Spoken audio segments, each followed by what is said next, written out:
हिंदू ही सबसे बड़ा विलेन है।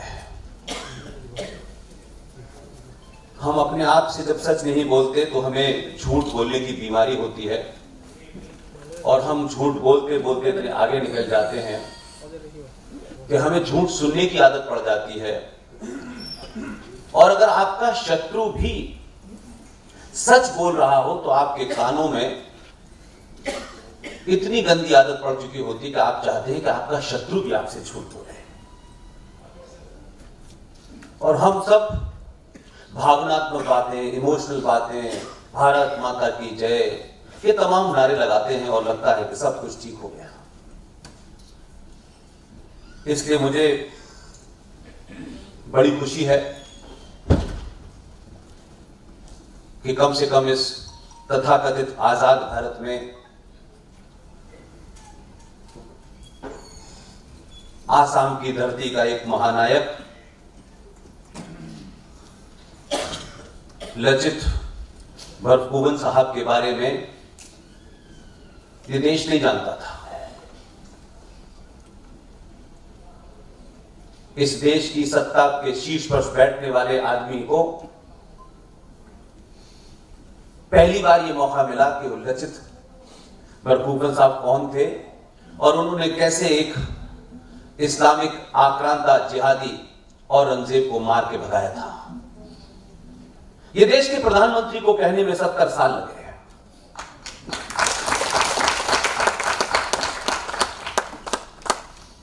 लोग समझते हैं कि बदलाव का मतलब होता है, खासतौर से मैं सनातनी हिंदू समाज की बात कर रहा हूं, वो समझते हैं कि कितनी चीजें सस्ती मिली, कितनों को नौकरी मिली, कितनी हमारे पास गाड़ियां नहीं आई।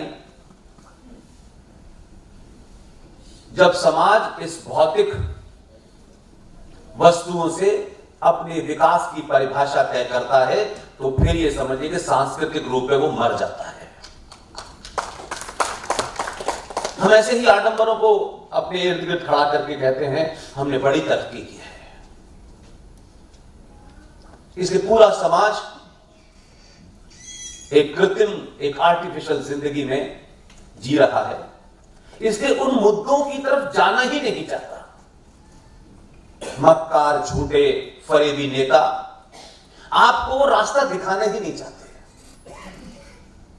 बड़े बड़े समाज के ठेकेदार, बड़े बड़े प्रवचन देने वाले, 20-20 घंटे, 10-10 घंटे दिन भर यात्राएं करने वाले लोग छोटी सी बात को सच बता दें, बस इतना ही इस समाज को मैं समझता हूं कि जरूरी है। उसके अलावा बड़ा बड़ा प्रवचन देने की आवश्यकता नहीं है। हम अपने प्रवचनों में सही बात बता दें, क्योंकि नहीं बतानी है। कि हम ये डरते हैं कि हमने सही बात बता दी तो लोग हमसे सवाल पूछेंगे और उस सवाल का जवाब हमारे पास नहीं है। लेकिन 2022 के भारत में बहुत पहले लोग ये कहा करते थे, उस वक्त में मीडिया में काम करता था, बहुत सुनता था कि 21वीं सदी भारत की होगी। तब भी सनातनी हिंदू समाज ये समझता था कि कोई कुछ जादू कुछ होगा और हम 21वीं सदी हमारी होगी। और अब तो दुनिया कह रही है तो हम तो चद्दर ओढ़ के सो जाते हैं। आज ये बात साबित होती है कि जिस समाज ने, जिस संस्कृति ने, जिस सभ्यता ने विश्व की अर्थव्यवस्था में 33% कंट्रीब्यूट करने वाली, पूरी दुनिया को जीरो दे करके ज्ञान देने वाली, 1958 में नासा बना और हमारे बच्चों को बताया गया कि नासा ने बताया है कि चांद से जमीन की दूरी कब है। हमारे ऋषि मुनियों ने हजारों साल पहले बता दिया। लेकिन हम ये समझते हैं कि जब तक कोई बाहर वाला न बोले तब तक ये चीज ठीक होती नहीं है, क्योंकि हमें अपने ऊपर गर्व नहीं है। न अपनी पहचान पे गर्व है, न खाने पे, न पीने पे, न कपड़ों पे, किसी पे गर्व नहीं है। हमेशा शर्माए शर्माए से रहते हैं, हमेशा इंफिनिटी कॉम्प्लेक्स के शिकार रहते हैं और हम कोशिश करते हैं कि हम वो बने जो नहीं है। 2 लाइन अंग्रेजी की जिसके आगे वो समझते हैं क्या ज्ञानी आदमी है, वाह क्या अंग्रेजी बोलता है। और विष्णु भाई बैठे हुए हैं, ये मेरे छोटे भाई हैं।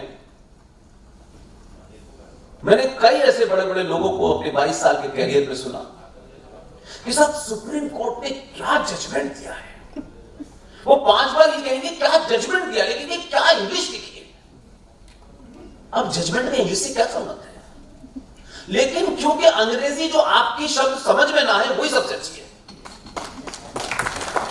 और जजमेंट की तारीफ नहीं हो रही, जजमेंट में क्या अंग्रेजी इस्तेमाल की है। ये हमारे दिल्ली के या ब्यूरोक्रेसी के या हमारी व्यवस्था का ये सोचने का तरीका था। लिहाजा मैं मानता हूं कि जैसे आप अपने घर में कैलेंडर बदलते हैं, 12 महीने के कैलेंडर में किसी महीने में कोई तस्वीर होती है, फिर कुछ डेट लिखी होती है, फिर कोई तस्वीर होती है, फिर कोई डेट बदलते हैं।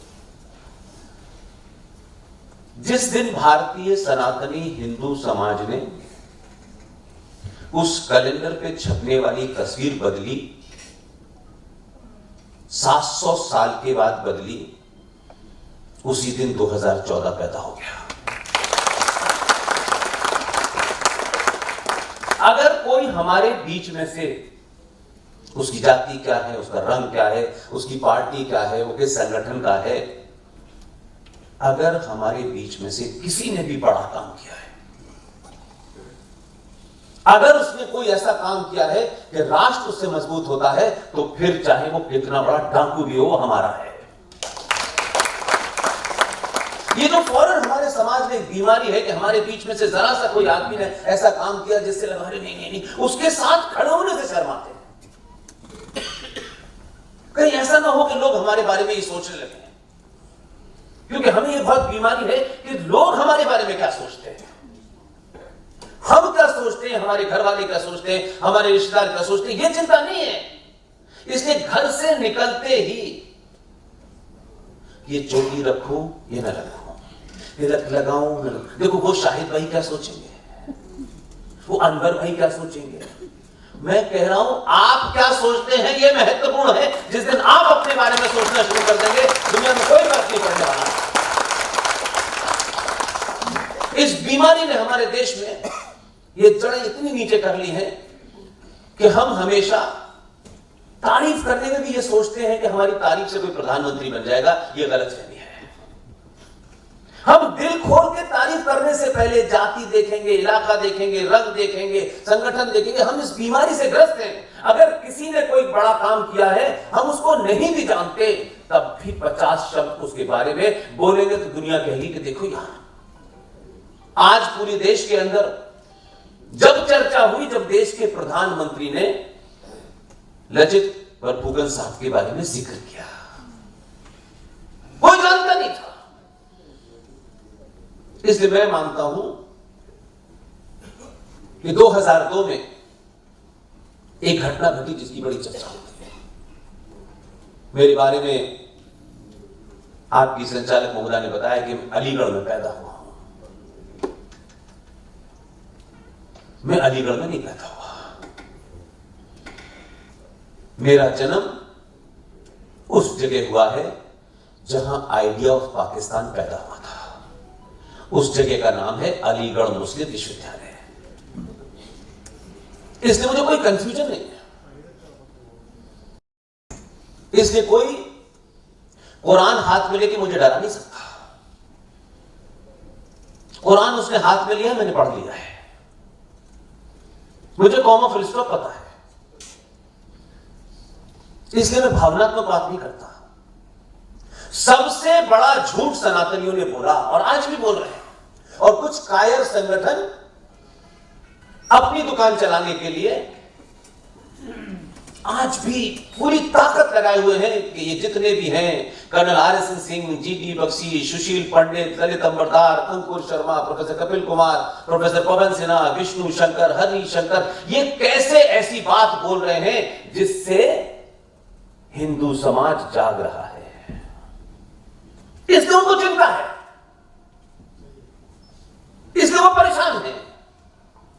भारत राष्ट्र का शत्रु क्या कर रहा है ये हमको पता है, लेकिन भारत राष्ट्र का नाम लेकर के हजारों हिंदू संगठन जो काम कर रहे हैं वो ज्यादा खतरनाक